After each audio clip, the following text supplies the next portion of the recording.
தமிழக சட்டசபை தேர்தலில் 108 தொகுதிகளில் வெற்றி பெற்று தமிழக வெற்றிக் கழகம் மாநிலத்தினுடைய மிகப்பெரிய ஒற்றை கட்சியாக உருவெடுத்திருக்காங்க. இருந்தாலுமே தமிழகத்தில் ஆட்சி அமைக்க தேவையான பெரும்பான்மைக்கு 118 உறுப்பினர்களுடைய ஆதரவு அவசியமாகவே இருக்கு. மொத்தம் 234 தொகுதிகளில் உள்ள நிலையில 50% அதிகமாக உறுப்பினர்களுடைய ஆதரவு பெற்றாலே அரசு அமைக்க முடியும் அப்படின்னும், இந்த சூழல்ல தவிக தலைவர் விஜய் அவர்களுடைய தலைமையில அரசு அமைவது சாத்தியமா, அரசியல் சாசன விதிகள் என்ன சொல்லுது அப்படின்ற தகவலுமே வைரலா போயிட்டு இருக்கு. இந்த அரசியல் சாசனத்தின் பிரிவு 164 படி முதலமைச்சராக நியமிக்கும் அதிகாரம் ஆளுநருக்கு வழங்கப்பட்டுள்ளது. எந்த ஒரு கட்சிக்குமே தெளிவான பெரும்பான்மை இல்லாத சூழல்ல ஆளுநர் தன்னுடைய விருப்ப அதிகாரத்தை பயன்படுத்த முடியும். அதன்படி அதிக இடங்களை பெற்ற மிகப்பெரிய ஒற்றை கட்சியுடைய தலைவரை முதல்ல ஆட்சி அமைக்க அழைக்கலாம், அல்லது தேர்தலுக்கு பிறகு உருவான கூட்டணி பெரும்பான்மை இருப்பதை நிரூபித்தால் அந்த கூட்டணியுடைய தலைவரை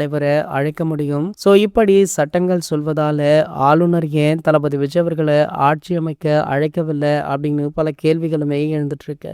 ஆளுநர் மாளிகை முன்பு பல போராட்டங்களுமே நடந்துட்டு இருக்கு. இந்த நிலையில பாத்தீங்கன்னா தளபதி விஜய் அவர்களுக்கு ஆதரவாக பிரபலங்கள், ரசிகர்கள் அப்படின்னு பலருமே ஆளுநர் அவர்களை எதிர்த்து குரல் கொடுத்துட்டும் இருக்காங்க. சோ தற்போது அந்த லிஸ்ட்ல தளபதி விஜய் அவர்களுடைய மகனான ஜேசன் சஞ்சய் அவர்களுமே இணைஞ்சிருக்காரு. தன்னுடைய அப்பா முதலமைச்சராகும் நேரத்துல இப்படி ஒரு பெரிய சிக்கல் வந்திருக்கு, அதுவுமே ஆளுநர் ஏன் இப்படி பண்றார் அப்படின்னு சொல்லி பல கேள்விகளையுமே எழுப்பியிருக்காரு. இது போன்ற செய்திகளை பத்தி நீங்க உடனே தெரிஞ்சுக்க நம்மளுடைய சேனலை மறக்காம சப்ஸ்கிரைப் பண்ணிக்கோங்க.